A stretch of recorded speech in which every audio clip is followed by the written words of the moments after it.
Hi, I'm Mitch Gallagher. Welcome to Sweetwater's Guitars and Gear. We have special guests with us here in the studio today. We have Zach and Johnny and Synyster from Avenged Sevenfold. Thanks for coming in, guys. Thanks for having us. Appreciate you being here. Shake your hands. Absolutely. Reach across. Yeah, man. Say hello. Appreciate it. So you guys are actually on your day off, and you're spending it here at Sweetwater. Yes, we are. Yeah. Did you get on the slide?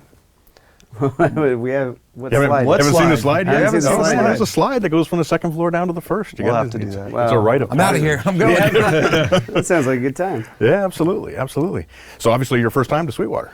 Yes. Yeah. Have you visited before? Yeah. Yep. You guys are playing the Coliseum tomorrow night here in Fort Wayne. The tour is going through kind of the end of the year, then a break, and then back up again. Is that right? Yeah, pretty much. Yep. Yeah, hitting a bunch of cities along the way, obviously. Yeah. Yeah. So what brings you here is Schecter Guitars has kind of brought you guys in, which is very cool. We're glad to have them sponsoring a visit to Sweetwater by you guys. Yeah, it's awesome. So let's talk a little bit about the band. You guys you're out of Huntington Beach, California, correct? Yes. Can you take us a little bit through the early years of the band? Yeah. Basically, me and our singer started along with our drummer who's passed away in high school when we were 16, 17 years old. Kind of started out of guitar class. Me and our singer writing songs that actually ended up on our first album. They weren't very good, but they, had some moments. Good enough to party. Good enough to party. And from there, we got these guys to come aboard, which really solidified everything. And it's been downhill since then. Right. Lots of great albums since then. So Johnny, you actually came in, you were still in high school when you joined and dropped out to join the band, right? Yeah. They were finishing up a couple-week tour on the West Coast, and I was still in high school. I just left for a little bit. Didn't really know that I was going to be joining the band, and once I did, I never went back to high school. So it was a wise decision. Yeah, everything worked out, obviously. Yeah, that's great. No, I wouldn't recommend it all the time, but it ended up working out Most for me. times. Yeah, right. And you were at MI, correct, in LA, studying guitar and things? Yep. Yeah. Interesting that you were there looking more at jazz and fusion than maybe some of the rock correct. stuff that Done your homework. Yeah. No, you can just tell by looking at you. You look like a jazz guy, right? Yep. Just I wanted to be a studio musician, kind of following my father's footsteps, and he's played with tons of greats and done a lot of cool stuff, and I grew up watching him, and so it was kind of the obvious thing for me to do. And then I met these rabble-rousers, and we started getting in trouble together. I mean, I was picking on this kid. His older brother was my best friend in 8th grade and 9th grade, and so we'd just go and terrorize the family. So I've known everybody forever, and playing music together just didn't, just wasn't happening. But we were all hanging out, getting in trouble and doing some stuff, and then we started riding together and really enjoying it, and then boom, it happened. Here it is, right, Yep. right. What's interesting looking at the evolution of the band is you started out in more the metalcore genre, and you've moved more into, I'd say, more hard rock and metal and melodic kinds of things there. But along the way, there are a lot of little stylistic diversions, if you will, and you guys have done some different things, including country. Where do all of those different influences come from? I think we've all just listened to a bunch of different stuff, and we're very embracing and as well as annoyed by each other's differences in musical tastes and stuff. But it's really, we've learned a lot from each other, and we've always had a fearless approach of what we like to apply to songwriting, to nuance, orchestration, all that kind of stuff. And we're constantly trying to learn and work on our songwriting skills and listening to new music. This dude's sending me stuff all the time, all sorts of crazy shit that I can't believe that is happening out there, and keeping me on top of all the shit. And it's a really cool kind of dynamic. Right, absolutely. So does one of you lean more in one direction and bring things in, or are you all listening to a wide variety of stuff? I think it's pretty safe to say that at any moment on any given album, we're all listening to all sorts of different stuff. Yeah. You never know when you're going to be inspired or what you're going to be into at that time. Mm-hmm. And that's why every album's been so unique and different from one another. And I can imagine the future will be very much that same path. I grew up in more underground punk rock stuff, and I still to this day love that. So I'm really, I'm proud of that. I think it's cool. I like adding that element to my style of guitar playing. I mean, this guy is pure metal. Just look at him. There's always 110 degrees outside. there's a good chance that Hey, gotta look cool. a good chance Dave Mustaine may be your father. Yeah, you never know. but you know, Sin really brought elements of, you know, Mr. Bungle and stuff into my life, which is really, really cool in all of our lives, you know. So, I mean, collectively, we're just all across the board. Works pretty cool. Yeah, Yeah. I can remember a lot of times in the van was when we really started to realize how different our eclectic tastes were in everything. And whether you liked it or not, whoever was driving got to decide what CD was on. Right. So I remember. But I should have hearing been a the lot. one who was trying to sleep. Right. One of the privileges of driving. Yeah. Right? Yeah. Right. Right.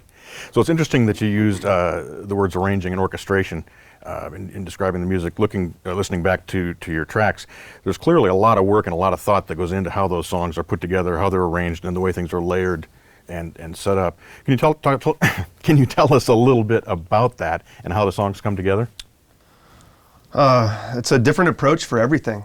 Depends on what we're trying to do. I mean, with the typical, we usually get the questions of like the dueling harmonies and stuff. You know, how does that come first?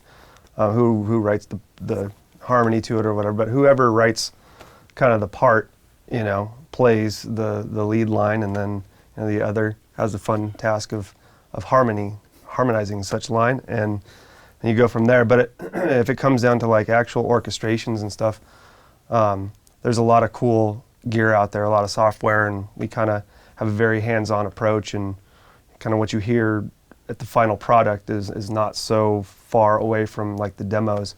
We have a lot of fun, you know, getting into, you know, all the sample software and, you know, writing out our violin lines and the contrapuntal harmonies and all the geeky stuff, you know. We all like to get in there and, you know, dip our dirty fingers in.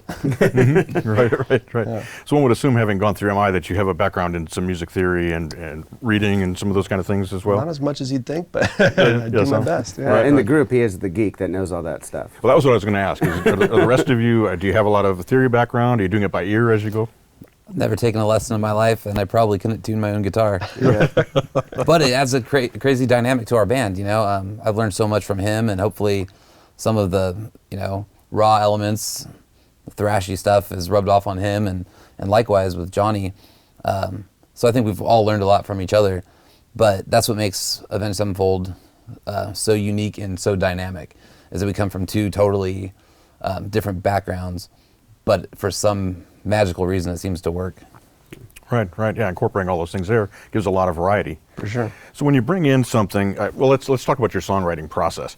Do you come up with ideas as a group? Does somebody come in with a completed song? Is it a snippet of a song, or how does it work? It's always different. Yeah. And, I mean, it just really depends on how this. Every song has, at this point, ran the gamut of how it started and how it got finished. I feel like at this point, there'll probably be some other ways things come later, but for now, it's just, I can't imagine any other way, because it's just like you said. There are snippets. There are just a guitar part. There are just a vocal line. There are things that just start, and then sometimes someone will just come in with an entire song and everyone else will be stoked on it, and, you know, just fine tune Those it. are the good days. Yeah. Right. So you mentioned demoing. You guys are doing pretty complete demos as you put the tracks together. Yep. And do you find then, when you get into the studio to do it for real, if you will, Yeah. that it's tough to beat that demo? Are you using elements from the demo, or how does that whole thing? How does that work? Not really. No. Yeah, I mean, demos are definitely sounding better. But yeah, when you get in the studio, nothing at this point beats, you know, a big ambient open, you know, kit with 100 mics on it, you know, with everything bleeding through, you know, snare quality comes from tom mics and all that kind of stuff. So everything, you know, is has a good matrimony and stuff. But it's definitely close at this point, and fun to fuck with that stuff. you Yeah, know? sure. Are you guys tracking your songs in the studio as a band, or do you layer parts together? How do you approach that? You layer parts together. For the most part, we layer parts together. I think on Hail to the King, we did a little bit of jamming the parts out with Aaron, our drummer at the time, and then went back and re-layered them as guitars and everything like that. That was the only time I can remember that we did a little bit more of a jam to get the drums feeling right first. So are you trying to get a drum track first and then bass goes on, then the guitars, or what's the order We that have you approach it? historically, yeah, done it that way. Right, right. Do you have a click track that you work to, or are you working free? No click track. Play straight through? No click track. All right. Brooks is a click track, right? He's got his own interview coming up. Yeah, Yeah. this is his timepiece right here. A little left foot, a little Right. timepiece. For the Right, guy. right. Got the left foot and the raised shoulder. Yeah. So let's talk a little bit about the tones that you guys use. With two guitar players, both with big sounds, how do you make those work together? How do you make them complementary? Oh wow. On the rhythm side, personally, I mean, for me, I keep the mids way up and dial back the gain. It's kind of, and add some compression. I keep it simple, and that's really the secret to my sound, making making it more beefy and heavy, but still cutting. Believe it or not, if someone would have told me that when I was a kid, that dialing back on the distortion would make it heavier, I would have probably slapped him. But that's the magical trick for all the Slapped him up with and the comers metal out zone. there. Yeah. Right, right. It's something that we see a lot of players doing, is turning the gain way up, and the sound actually gets smaller. Yeah. It's more compressed. And, Yeah, and, you lose all doesn't the function. articulation and pick attack and all that kind of stuff. You Right. know? If you had like a third layer with low distortion and stuff, then you get kind of that Black Album. It's a little watery, chorusy, but it's just real thick, and it appears heavy. But then when you peel back the layers, like, damn, it's not that much saturation at all. Right, right. So sometimes you sacrifice your own tone, or what you might do by yourself if you're playing in the bedroom or Exactly, something, yeah. to get the final result on the record. Yeah, so it's good to work with a great producer that knows their because they've run the gamut of it, and usually the coolest stuff in the world that you learn has kind of the opposite approach sometimes. It's, the studio can be very ironic, Right, right. So Johnny, how do you fit the bass into that equation then? Do you have to modify your tone Depends to fit with on the guitars? which album you're talking about. Yeah. Well, take us through a few. Well, Wake in the Fallen, we just took it completely out. City of Evil, I was playing on a Music Man, and we were everything was bright on that record. So it was more just putting in like a treble kind of Duff McKagan kind of sound to try to round it out a little bit. But and then the last ones have just been mostly just kind of fitting in with, like Zach said, getting a lot of those mids to just hold down some of the rhythm, especially when we go to do this stuff live. These guys are out there dueling, and I'm the only one playing the rhythm parts for maybe half a song. So I got to have it really pointed in mid and kind of filling out while still like being remnant of what the guitars were doing on the record. Sure. So running through all that with my bass, I have like a very versatile one at this point now with that design. Right, which, since you brought it up, you have a Schecter bass that you're playing. Can you tell us about the instrument that you're using? Yeah, it's my signature bass that I designed right before we did the Hail to the King record. And yeah, I put in like a couple EMG pickups. The back one is a humbucker that kind of emulates a classic Music Man. And the front one is actually a P90. It's a guitar pickup. That one goes for the neck, and that's what gives that mid-range kind of growl to it that makes it still heavy. You got the smooth one on the back and the heavy one on the front, and they just kind of married with each other really well. And it offers rollback to get a little bit more or less and make it pretty versatile. Do you run that P90 out through a separate signal path, or does everything blend No, together? everything's blended together, but there's a blend knob on there, so you could roll back or forward, whatever you want to do. Right, right, cool. Zach, what about your Schecter? Mine is based off of their S1 original design. I pretty much kept it true to form. I saw the guitar, man, I guess it's been maybe 13 years ago, and I loved it.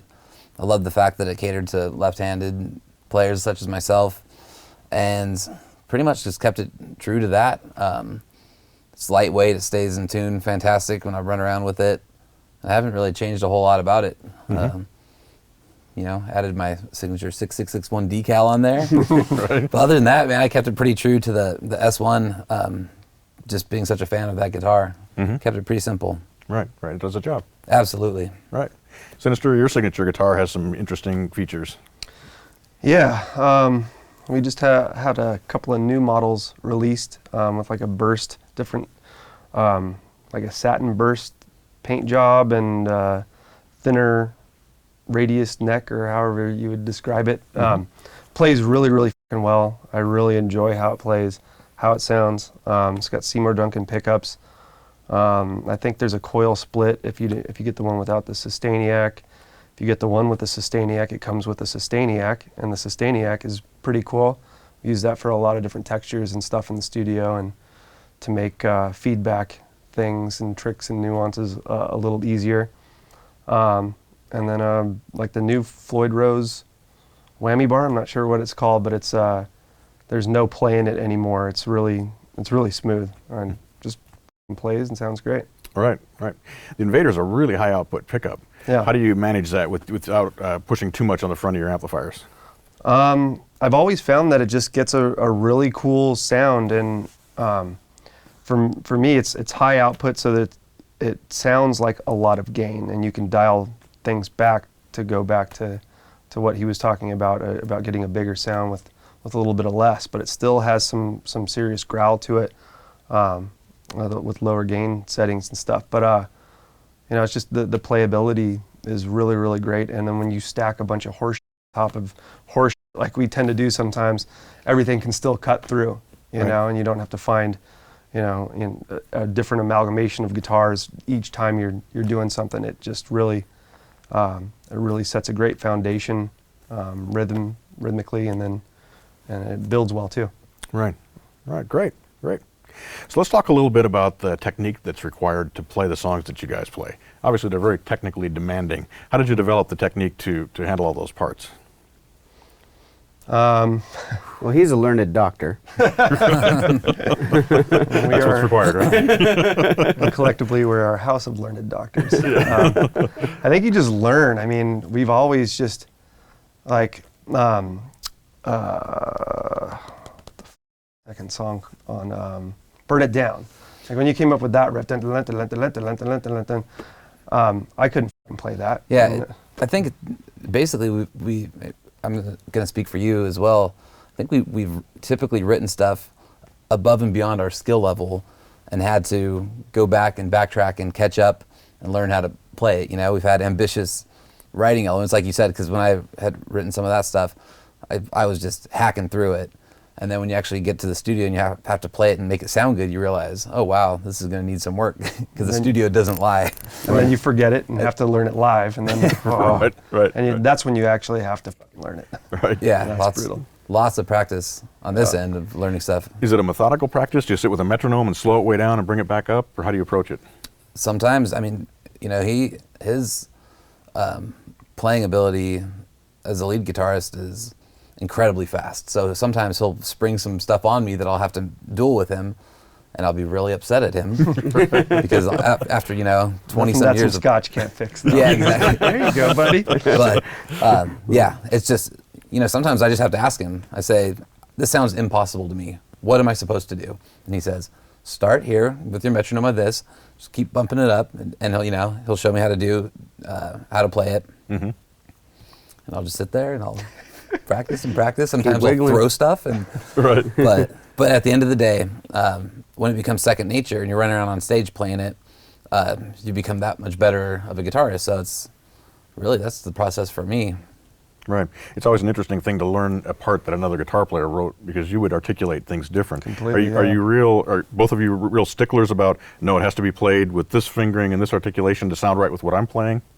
I think it has to sound right, and I think more so with rhythm stuff. Like, I tend to get too technical with it, and he's got more of the life and the personality of the thing going on with it. So it's been, for like chug stuff, it's easy for me to go choo choo choo choo choo, and he's like, no, down strokes, each one choo choo choo, and Right. you hear how inherently heavier it gets, and then so you learn from different things like that.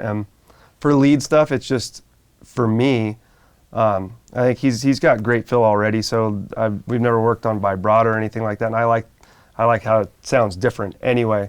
So the only thing I ever do is just try to expedite the learning process, And trust me, you don't want to use this little wiggly, but if you put that there at this time, it might help a little bit.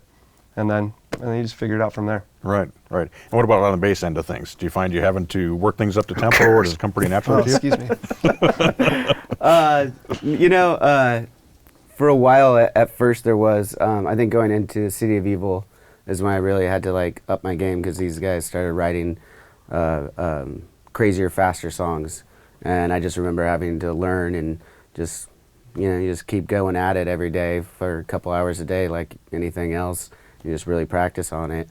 And then from there on, everything seemed to slow down a little bit, so it made my job a little bit easier. Right. So now it's just, just learning things, and, when someone comes up with a more intricate part, you just spend a little bit more time on it, so that, but overall, for me, it's just been, I've been concentrating on fitting in the right notes when I can, and when they allow me to. Right. So, that's to me been the best progression, because City of Evil was fast. There was no time for, bass fills or different, arrangements. It's just like play this crazy fast punk part or whatever and just go with it. But like Nightmare, he started really, applying like crazy Primus stuff and different notes, and all the note choice got bizarre and unique, and like Steve Harris and all that kind of came out. And when the song started to breathe more, and the latter part of our career, his bass playing really flourished, and it made for some really, really exciting arrangements. And I tend to, like when I listen to the last few records, I'm only listening to like drums and bass at this point, because there's so much interesting stuff going on. Right, awesome. So my last question for you guys is, for a young band that's looking to make it, to succeed in the music business, what kind of advice do you have for them? Start DJing. Get really, really lucky. But yeah, I mean, the key to our success truly isn't necessarily talent or skill as much as it's perseverance. And that's perseverance on relationships, touring, playing as many shows as we could, trying as many things as possible, just really going the extra mile. And we watched so many bands that we came up with, fall off because they just weren't willing to work as hard as we were. We're very persistent buggers. Yeah. And a lot of luck. So persistence and a lot of luck. I think it basically boils down to, pretty much what he said.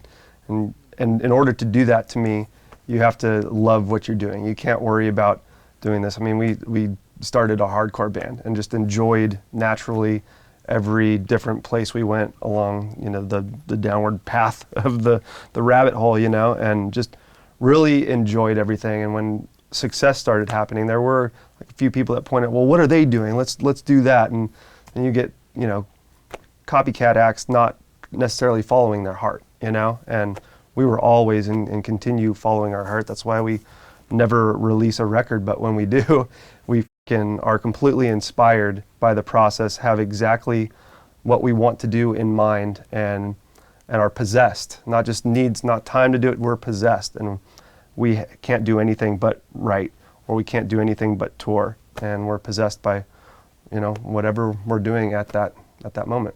Sure. It's that passion that drives it. Yeah. Absolutely. All right. Awesome. Well, thanks, guys. I appreciate you taking time with us. I know it's your day off, so I want to let you get back to relaxing and No enjoying. problem. But Thank you very thanks much. for spending time with us. Yeah, Zach, thank you, man. Pleasure. Absolutely. John? Yeah. Synyster? Thank you so much. You Yeah, bet. man. And thank you for joining me for Sweetwater's Guitars and Gear. I'm Mitch Gallagher.